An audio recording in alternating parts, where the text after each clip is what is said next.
실제로 처리한 학폭 사건 중에 가장 큰 금액 한 1,000만 원 정도? 뻥 아니에요. 10년도 넘은 일이긴 하지만 진짜 그랬어요. 이게 어떻게 된 거냐면, 안녕하세요, 강쌤입니다. 앞에 말씀드렸던 학폭 사건의 경우에는 1년이라는 기간과 6명이라는 인원을 생각하면 충분히 가능한 금액입니다. 피해 학생들을 대상으로 조사해보고 그 금액에 생활지도부 선생님들도 놀라고 가해 학생들까지도 놀랐어요. 본인들이 그렇게나 많이 삥을 뜯었나 싶었던 거죠. 뭐 수학여행 간다고 1인당 10,000원씩 걷고, 누구 생일이라고 또 돈을 걷고, 안 입는 옷 막 강매시키고, 피해 규모가 컸던 학생은 매달 2-3만원 정도씩 상납한 경우도 있었죠. 피해 학생이 전체 100명 가까이 됐었고요. 금액대는 적게는 2-3만원, 많게는 1년에 50만원을 넘는 아이들도 있었어요. 그렇게 6명한테 1년 동안 뜯긴 돈을 다 조사해보니까 한 1,000만원 정도 나왔던 거죠. 아무튼 그 시절에는 학교폭력의 심각성은 인식했지만 지금처럼 사회적 관심을 많이 받던 시기가 아니었음에도 불구하고 가해 학생 2명 강제 전학 보냈고요. 나머지 가해 학생들 중에서도 자진해서 전학을 간 친구도 있었고, 교내 징계를 받았던 학생들도 있었습니다. 요즘 학폭 가해 학생을 어떻게 처리해야 되는지에 대해서 말이 많잖아요. 최근 교육부가 발표한 방침에 따르면 학폭과 관련된 내용을 대입 수시와 정시 모두에 반영하게 되었죠. 한 발 더 나가서 취업에까지 페널티를 줘야 한다는 의견도 있었지만, 일단 이번 교육부 발표에서는 거기까지는 없었어요. 이번에 발표된 교육부의 학교폭력 대처 방안에 따르면 학교폭력과 관련된 생활기록부 기록을 최대 4년까지 기록 보존을 연장한다고 되어 있습니다. 하지만 이 역시도 기존의 학생부 작성 지침에 있는 것처럼 졸업 전에 심의를 통해서 졸업과 동시에 삭제하는 것이 가능합니다.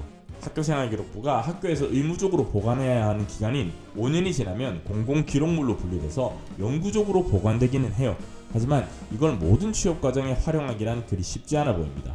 공교육 일선에서 근무했던 사람의 입장에서 말씀드리면, 범죄라고 불리는 수준의 학폭 가해 학생의 경우에는 딱히 학교나 교육청, 법원의 징계나 판결을 무서워하지 않아요. 교사를 처음 시작하면 대부분의 선생님들은 성선설의 입장에서 누구나 선한 본성을 가지고 있다, 교육으로 바로 잡을 수 있다 라고 생각을 해요. 근데 진짜 1-2년에 한 번씩 정말 악한 아이들을 만날 때가 있어요. 교사로서 한계를 느끼는, 이 아이는 어떻게 해도 누군가가 바꿀 수 없겠구나 싶은 아이를 만나게 돼요. 그런 경험이 누적되면서 슬슬 혹시 성악설이 맞는 게 아닐까 생각하게 되는 거죠. 학교에서 배웠었던 교육학, 머릿속으로 생각했던 교육 철학으로는 미성숙한 아이가 저지른 잘못이니까 문제아로 낙인 찍기보다는 바르게 성장할 수 있도록 반성하는 기회를 줘야 한다고 생각되지만, 실제로는 전혀 반성하지 않는 아이나 피해 학생의 부모에게 아이를 나약하게 키운다는 식의 궤변을 늘어놓는 가해 학생 학부모를 보다 보면, 또 이번 정순신 변호사 케이스처럼 힘과 지식, 인맥 등을 이용해서 문제를 무마시키는 경우를 보다 보면 학교의 역할, 선생님의 능력이 한없이 작게만 느껴지죠. 개인적인 견해로는 교권이 지금처럼 무너진 상황이라면 학교나 단위 교육청 수준에서 이걸 막거나 해결할 수 없을 것 같아요. 예를 들어 볼게요. 고1 때 학폭을 저지르고 변호인을 선임하고 학교폭력대책자치위원회 결정에 불복하고 행정소송이든 가처분이든 소송으로 끌고 가서 항소, 상고 하다 보면 애는 벌써 졸업하고 대학 가고도 남는 세월이 흐릅니다. 결국 이렇게 하면 학폭 저지른 학생은 별다른 처벌을 받지 않은 상태로 잘 살게 될 수도 있는 거죠. 마음 아프지만 안타깝지만 인정해야 돼요. 학교폭력 문제는 이제 학교에서 처리할 수 있는 문제가 아닙니다.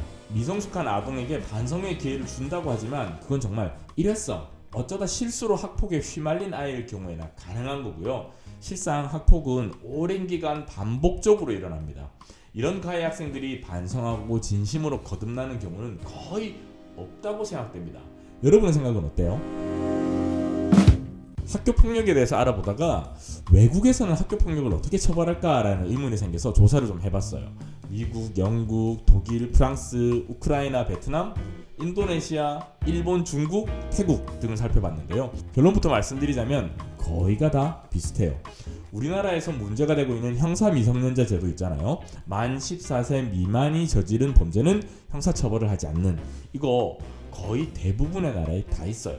독일 14세 미만의 청소년은 형사책임 면제, 일본 가해자가 14세 미만일 때는 처벌하지 않는다, 중국 형사처벌 제한 연령이 16세, 프랑스는 만 13세 미만은 어떠한 경우에도 징역형이나 벌금형에 처해질 수 없고, 태국은 만 10세에서 15세 이하의 아동은 처벌하지 않음.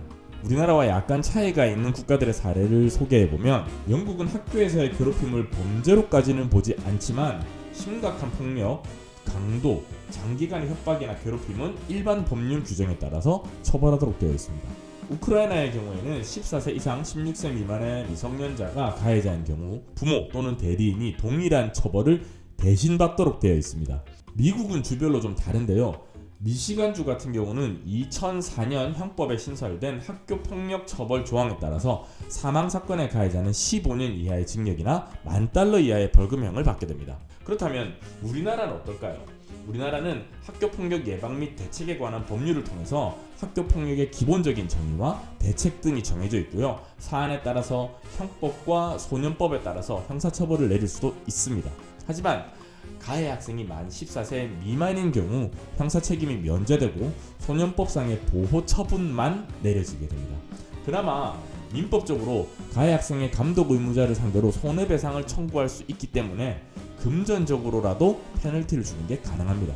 이렇게 해외 법률과 규정을 보다 보니 다들 비슷하구나, 우리나라가 딱히 뒤처지는 게 아니구나 라고 느꼈어요. 법률적으로는. 이번 교육부의 학교폭력 관련 대책은 뭔가 교육부 차원에서 할 수 있는 여러 가지 방안을 제시했지만 이 정도로는 딱히 현재의 상황과 크게 달라지지 않을 것 같습니다. 학생부 기록 보존 연한을 늘리고 대입에 반영하고 학급을 교체하고 보복폭력 행사 시에 가중한다고 하더라도 그 효과가 그리 크지 않을 것 같습니다. 차라리 이참에 아예 특별법을 만들어서 일반 법령들보다 상위에 학교폭력 관련된 규정을 둬서 정말 엄격하게, 그리고 부모의 배경이 아이의 잘못을 가릴 수 없게끔 처리하는 게 필요하지 않을까 생각됩니다. 그렇잖아요. 비슷한 수준의 잘못을 했는데 어떤 아이는 처벌을 온전히 다 받아서 낙인이 찍히는데 부모를 잘 만난 아이는 처벌 다 피해가고 오히려 더 많은 기회가 주어지는 그런 사회가 되면 안 되잖아요. 적어도 학교폭력 문제만큼은 법 앞에서 누구나 평등하게 평가받았으면 좋겠습니다. 혹시나 관심 있는 분 계실까봐 이번 교육부의 학교폭력 대책 관련된 자료는 고정 댓글에 올려둘게요. 참고해 주시고요. 이번 영상은 여기까지 하는 걸로 하겠습니다. 학교폭력 대책에 관련된 여러분의 의견 댓글로 남겨주시면 다 같이 이야기하는 공간이 되지 않을까 싶습니다. 이번 영상 조금이라도 유익했다면 좋아요 부탁드리고요. 저는 또 다음 영상에서 교육과 관련된 다양한 이야기로 인사드리겠습니다. 안녕히 계세요.